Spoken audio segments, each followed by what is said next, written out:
Hello, everyone, and welcome to another edition of Burned Ambition. This week's guest is Grace Athena Flott, and she is a wonderful artist. And she is working on a burn survivor art project, and she is also a burn survivor. Hello, Grace. How are you? Hi, I'm so good. Thanks for having me. I'll say I'm normally in Seattle, and right now I'm on an artist residency in Spokane, Washington at the Hive, which is a program of the public library. And I am a working artist. I teach, I do custom commissions, and make my own personal work. I'm working on an art project that doesn't have a name yet, so maybe we can brainstorm that. But it's a burn survivor portrait series. It's collaborative. Mm, Um, I'm a burn survivor.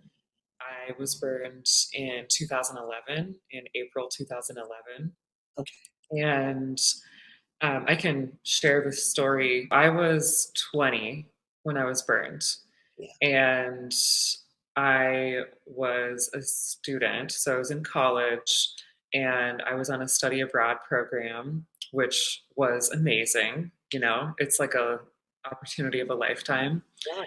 living, yep, in France. So I was studying, part of my college years was studying the language. And I went over there and I lived there for a year. And towards the end of the program in April, I was with a group of friends, other students, and we had gone out and then went back to one of our friends' apartments in the city. And everyone was getting ready to leave. It was about 1 in the morning. And over there, you just take the train, and it's really easy. So, had done it plenty of times before. And as we were getting ready to leave, um, that's when we found out later an arsonist had actually lit the building on fire. Oh, wow. So, what we experienced was pretty nuts. I mean, every person has a crazy story. But still, when I think about this, it's like it feels like a different reality. Oh, It doesn't really feel like it happened to me, even though I remember the whole thing. right. So I remember hearing an explosion, and that turned out to be a gas pipe exploding. So we hear an explosion, and the group of friends, we were on the fourth floor of this building. So I remember walking up the stairs to get there, uh, but had never been to this apartment. It Oh, was like the first time. And I hear this explosion, and I'm just like, okay, I actually don't really know where I am, first time with this apartment. And then someone gets up from the couch to go check the hallway, right? So the hallway in the building, oh, and they open the door, and and all of a sudden smoke is like rushing into this little apartment.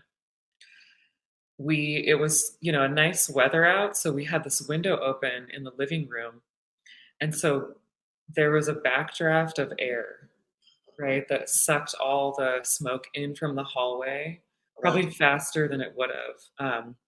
Normally. So it was pretty instantaneous. The entire room filled with smoke, and it's I still can remember just the feeling of your lungs are Mm, jagged, like trying to breathe. And really, it was probably less than 2 minutes before the whole place was. Uh, engulfed. it was it was just an inferno, and it was just from the heat of the smoke.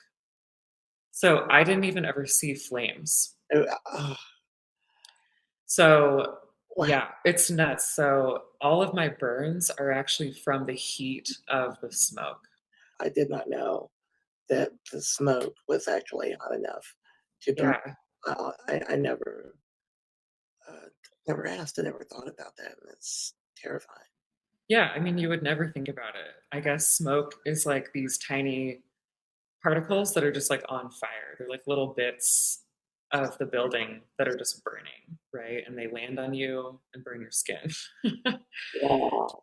So, Wow. I went through what I think a lot of people go through, which is I basically thought I was going to die. I was like, oh, this is it. Mhm. Um, and it wasn't really a choice at that point to just, you're in a different survival mode. Right. So we are in this room and there's 9 people. It's a little apartment and we have this one open window, and people just start clamoring for the open window. Right. There's no fire escape. There was no smoke detector. We had no early warning. It's an old building, and these cities, especially in Europe, they're older. And yeah, there's a bunch of stuff that I found out later about just the lack of fire safety regulations Things are different at there. that time. Yeah. So that's a whole other thing. But, people start going to the window. And for me, so I see somebody put their leg out, and this is on the fourth floor. Oh, no, no. And, again, this whole experience is like a 2-minute time period. Right. So I see my friend um, like fall out the window. And what's going through my mind is I just need one more breath of air. Like at that point, I was like, this is the end. And I just, in survival mode, So, um, wow. go towards the window and yeah, just jump. So it wasn't even a conscious decision. It was like, I just need to have a few more breaths of air. Before I do. Like, yeah. And I passed out on the way down. And then I woke up behind the building, which turned out to be this really weird courtyard that was not at the street level. It was actually one level below. Uh-huh. So I somehow, survived this fall. Well, it's good that, you know, Yeah. that Um, that it did. and yeah, it's not everyone did, you know. There were people who died in the apartment from smoke inhalation, That they didn't jump or it would maybe there was a didn't have time, to jump passed out because of smoke as well, inhalation before, and then they could do anything else. So, yeah, I woke up uh, on the ground, and of course, by this point, I had 45% burns, and from the fall, I had broken my spine. I had a compression fracture, my lower back, and I'd broken my ankle, which is like lucky. I mean, well, yeah, I mean, definitely could have been a worse fracture, I guess, to your spine and a worse fracture to your leg, but it's yeah, very it's still a very dire situation. You've got 45% burns, and that in and of itself is a huge thing, you know. I mean, I think that when I got to the point of stop, drop, and roll, I've got this thumb that doesn't work. I think when I fell, I broke this thumb and they didn't notice it, and it just healed back up, and it's all like weird, right? And look at it, it's just it doesn't do anything except that, and it's that was a broken bone from just that. I mean, just a little tiny broken bone. What did they do though? I mean, when you've got 45% burns and then you've got um, a broken back. Yeah, I think they have to prioritize, it's weird. I don't know how those nurses triage something like that. It's just nuts to me. So, but I was in the courtyard for probably 20 minutes, waiting for the 911 MTs. And, it was the worst thing I've ever experienced. I It's don't say this to a lot of people, but just I, the person that I thought of the most was my younger sister. So just I thought I cannot leave her here. she wasn't there with you. No, Ugh, but immediately I just thought of my family like I who keep, were in the US, mhm, so right. far away, I keep so far away. losing that you're in France too. You're in France, and this is Yeah. and your So family. I was thousands of miles away. I'm glad that you have something to think of like your younger sister because that type of um, motivation, it does keep us alive, Yeah, it's like that love. Injury, I would say, is the thing that eventually put me on the path to become an artist. So I was lucky as a kid, but it took me so many years to recover, of course. And then 5 or 6 years after the injury, I, well, I would say I've been doing a lot of advocacy work through other organizations. A friend of mine, I had two friends who were killed in the fire, and one of them, their family and friends in the States they created a foundation in her name, the Jasmine Jahanshari Fire Safety Foundation. So through working with them, I have been sharing my story a lot for education with students. So I've been doing that. And then at a certain point, I started to realize that I kind of needed something more for myself, something to maybe express. Um, I mean, there's just so much, right, that goes into not just the injury is like one experience, but it's like a lifetime, right? Like I always say, like burn survivors are constantly changing and constantly evolving. yes. I mean, even in the years that you've been healing, I mean, things have changed so much, I imagine, They really have. They and really going through COVID and all this stuff. COVID So, and just we do evolve, and I've been talking to people about that just to hang in there because the changes that there's I'm not sure there's any rhyme or reason to them, but the way that they continue happening, you just keep improving because looking at you, you're just like so beautiful sitting here, and that's what I want people to know. I hear so many times about burns and I can't stand the way I look, and I was that way too. I'm not complaining about. I didn't want to be seen, but the point is, if you hang in there, the other side is here, and then you absolutely. that brought out for you your whole new career, which is painting.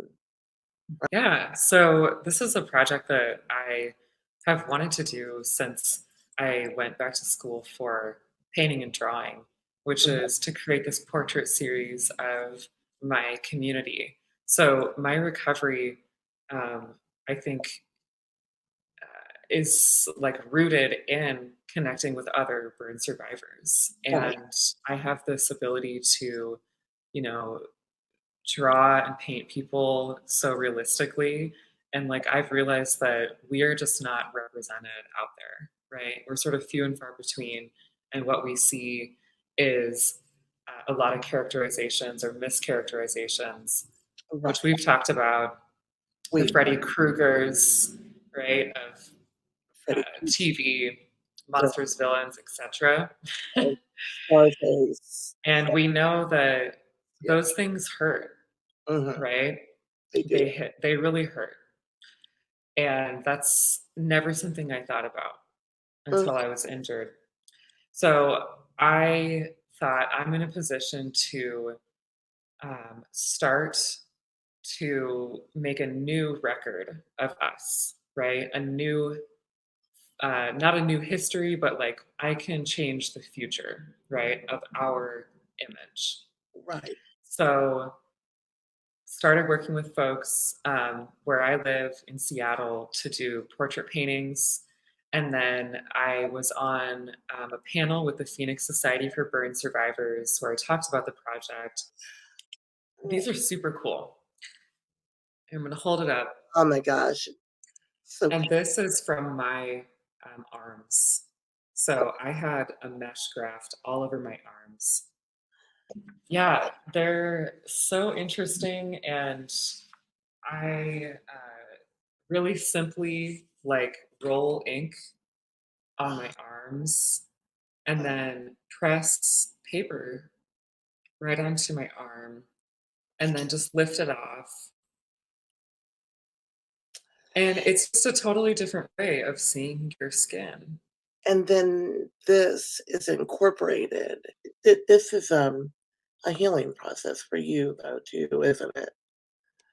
Yeah, I mean, I think a lot of folks think that, oh, this is a really wonderful project for the community. And I'm like, this is a selfish project for me. Right. um, That's what I it's think. both. It's both. Right. I know that I just need to make, I'm an artist and I need to make the images that make the world a safer place for me. Yeah. So that's what it's about. When I have the paintings of folks in my studio with other burn survivors, it's like my friends are there. It's like my circle of protection. I get you. So Yeah. it's for me and yeah.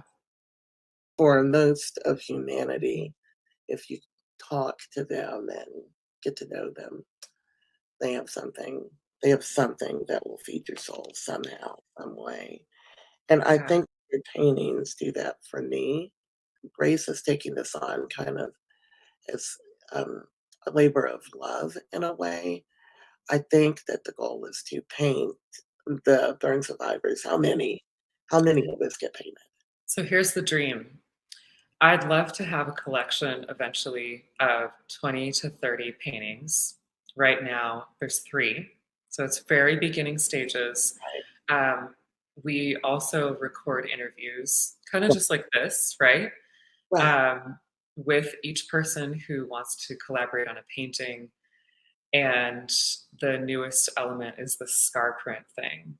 right. So folks make prints if they're invited to make prints, if they're interested in that. And I am experimenting with a process to, like you said, incorporate these prints into um, the background of the painting, that beautiful abstract design, all right, that's on the skin, to take that out of the body and just see what it looks like with this different kind of mark making. Yeah, So it's a multi-layered project. I hope one day that there'll be just like what you're doing, a larger like platform right. online where this is all accessible. I have a vision for a traveling exhibition. So where you might be in a room with all of the work. And I always see it in like a circular room where they're just all surrounding you, like that circle of protection idea. Yeah. And you approach a painting and then you hear that person speak. And we That's talk about, yeah, what is it like to live with scars? It's not so much about the original injury, but like, what is it like to be in this body? Right. And you recorded your interview. It was so wonderful. And uh, people have so much to say, you know? we And it's like you said, everyone has a story. Uh, they're similar, they're different, and they're all so valid and so important. get this going because there are youngsters that this is going to benefit to no end, and there are adults that this is going to benefit to no end. So if whatever you're going through right now, we're going to wrap it up right now. So whatever you're going through, look at us on the screen for a moment. We are survivors. You're going to be okay. The flesh heals. The mind, you have to show up and work on it every day, but it heals too. And whether you're in the hospital watching this or at home recovering, wherever you are, whatever the situation, um, this too shall pass. And we love you very much. Bye bye.